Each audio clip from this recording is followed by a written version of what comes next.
নম্বর হলো নামাজের ভিতরে খুশু অবলম্বন করা, 2 নম্বর হলো অনর্থক কথা থেকে বেঁচে থাকা, 3 নম্বর হলো যাকাত দেওয়া, 4 নম্বর হলো লজ্জাস্থানকে হেফাজত করা, 5 নম্বর হলো আমানতকে রক্ষা করা, 6 নম্বর হলো ওয়াদা ঠিক রাখা, 7 নম্বর হলো আমাকে সময় মতো নামাজ আদায় করা। কয়টা জিনিস বলেন? 7টা জিনিস। খেয়াল রাখেন, সূরাতুল মুমিনের প্রথমেই এই আলোচনাগুলো রয়েছে।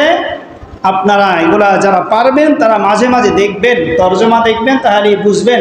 এই 7টা সফলতার সোপান যদি আপনি দেখেন, আপনি যদি আমল করতে পারেন, তাহলে দুনিয়া এবং আখিরাতে আপনার জন্য সফলতা অবশ্যই আসবে। সফলতার দ্বিতীয় পথ হলো ওয়াল্লাযীনা হুম আনিল লাগবি মুরিদুন। 3 নম্বর পথ ওয়াল্লাযীনা হুম লিয-যাকাতি ফাইলুন। যাদের উপরে যাকাত ফরজ হয়েছে তারা যাকাত দেওয়া, এটাই ব্যক্তির জন্য সফলতা। 4 নম্বর যে পথ, সফলতার 4 নম্বর পথ, যেখানে আমরা অনেকেই ধরা খেয়েছি অটোমেটিক, আবার আমরা অনেকেই ধরা খাওয়া অবস্থায় আছি, সেটা হলো ওয়াল্লাযীনা হুম লিফুরুজিহিম হাফিজুন। যে ব্যক্তি তার লজ্জাস্থানকে হেফাজত করবে সে সফলতা অর্জন করতে পারবে, যে হেফাজত করতে পারবে না সে সফলতা অর্জন করতে পারবে না। এই দুনিয়া অনেক মানুষ আছে 50-65 বছর বয়স হয়েছে, অথচ যুবক বয়সে অনেক অকারেন্স করেছে, লজ্জাস্থানকে হেফাজত করে নাই। বর্তমান সমাজের যুবকরা লজ্জাস্থানকে হেফাজত করে না, যুবতীরা লজ্জাস্থানকে হেফাজত করে না, সে কখনোই সফলতা অর্জন করতে পারবে না। পারবে? বলে পারবে না। নিজের জীবনে বুকে হাত দিয়ে দেখেন না লজ্জাস্থানকে হেফাজত করছেন কিনা। তাহলে 4টা গুণ বললাম। 1 নম্বর হলো নামাজের ভিতরে খুশু, 2 নম্বর হলো অনর্থক কথা, 3 নম্বর হলো আপনার যাকাত আদায়কারী ব্যক্তি যাকাত দেওয়া, 4 নম্বরে হলো ওয়াল্লাযীনা হুম লিফুরুজিহিম হাফিজুন। লজ্জাস্থানকে হেফাজতকারী ব্যক্তি তিনিও কি থাকবেন? সফলতা অর্জন করতে পারবেন। ইল্লা আলা আজওয়াজিহিম আও মা মালাকাত আইমানুহুম ফাইন্নাহুম গায়রু মালুমিন ফামান ইবতাগা ওয়ারাআ যালিকা ফাউলাইকা হুমুল আদুন। প্রশ্ন আসতে পারে, হুজুর আমি তো আমার বৈধভাবে স্ত্রীর সাথে আমি আছি, সেখানেও কি আমার গুনাহ? আল্লাহ বলে না। তোমার দাসী দাও কি তোমার জন্য গুনাহ? বলে না। এগুলা ব্যতীত অবৈধ পন্থায় যত তোমার লজ্জাস্থান ব্যবহার হবে সেটাই শরীয়ত সম্মত তোমাকে হবে না, অসম্মতি হবে, তাহলে তুমি সফলতা অর্জন করতে পারবে না।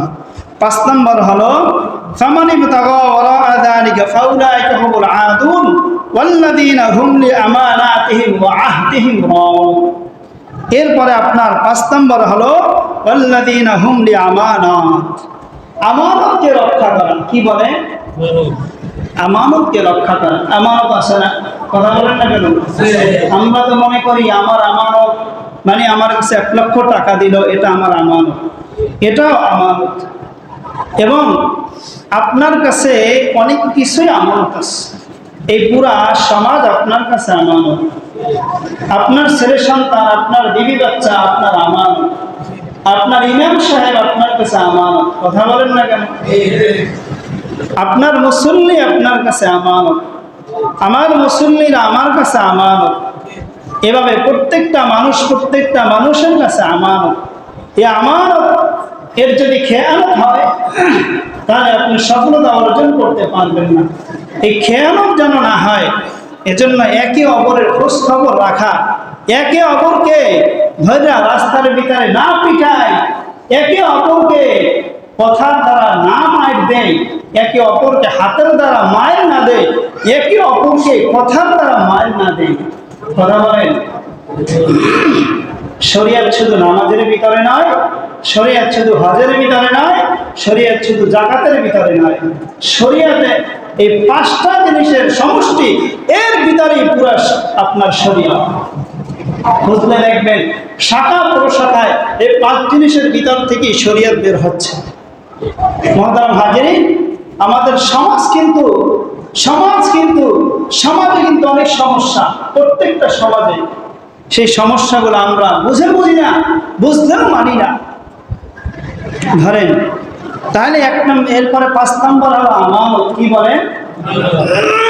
প্রত্যেকের আমানতকে আমরা রক্ষা করি। ওয়াল্লাযীনা হুম লিআমানাতিহিম ওয়া আহদিহিম রাউন। এরপর হলো আপনার ওয়াদা, কি বলেন? ওয়া আহদিহিম রাউন, আপনার অঙ্গীকার। তোমার কাছ থেকে টাকা নিয়ে আসছি, সময় মতো দিব 5 দিন পরে। কই 5 দিন খবরই নেই, ফোনই তো বন্ধ, ফোন তো বন্ধ বন্ধ, সিম শেষ, চুলাই দিয়ে পুরো ফেলাইছে, পেরে আর টাকা দেওয়া যাবে না। তাহলে ওয়াদা রক্ষা করা সফলতার সোপান। ওয়াদা রক্ষা করবেন না, সফলতা অর্জন করতে পারবেন না। ওয়াদা করেছেন যেভাবে, ঠিক সেইভাবে আপনি ওয়াদাকে রক্ষা করবেন। ধার নিয়েছেন, দিতে পারবেন না, 5 দিন পরে দিব, সেটা তাকে ফোনে আবার জানিয়ে দিবেন। সেটা না করে ফোন বন্ধ রাখলেন, মাঝখানে যে এই বেচারাকে আপনি ঘুরাইলেন, তার বউর যে সিজার হবে, সেখানে যে টাকা এসে ধরা খেয়ে বসে রয়েছে, তাহলে সে এখন কি করবে? অথচ আপনাকে তো উপকার করলো। আপনি তো বললেন সপ্তাহখানেকের ভিতরেই তোমাকে আমি টাকা দিচ্ছি, অথচ সপ্তাহ তো দূরের কথা, হাজারো সপ্তাহ চলে গেল, ছেলেও বিবাহের বয়স হয়ে গেল, তাই এখন আপনি কেন দেন না বলেন? এর জন্য কিন্তু আল্লাহর কাছে ধরা খেতে হবে। মুহতারাম হাজিরিন, 7 নম্বরে সফলতার সোপান হলো ওয়াল্লাযীনা হুম আলা সালাতিহিম ইউহাফিজুন, প্রত্যেকেই নামাজকে হেফাজত করা। তাহলে নামাজকে কেমন হেফাজত করতাম? সময় মতো নামাজ পড়বেন, মুস্তাহাব ওয়াক্তে নামাজ পড়বেন। এর মানে যখন আমাদের জামাত শুরু হয়ে যায়, এটাই হলো মুস্তাহাব ওয়াক্ত। কথা বলেন? তাহলে এই মুস্তাহাব ওয়াক্তে সবাই নামাজ পড়বেন, সবাই মসজিদে চলে আসবেন ইনশাআল্লাহ। যে 7টা জিনিস আমি বললাম, হ্যাঁ আসবে তো।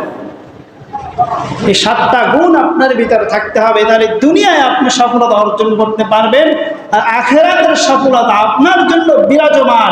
কিয়ামতের ময়দানে আপনি যখন যাবেন, আপনার জন্য জান্নাত হয়ে যাবে, জান্নাত হয়ে যাবে। আর যদি আমি না করি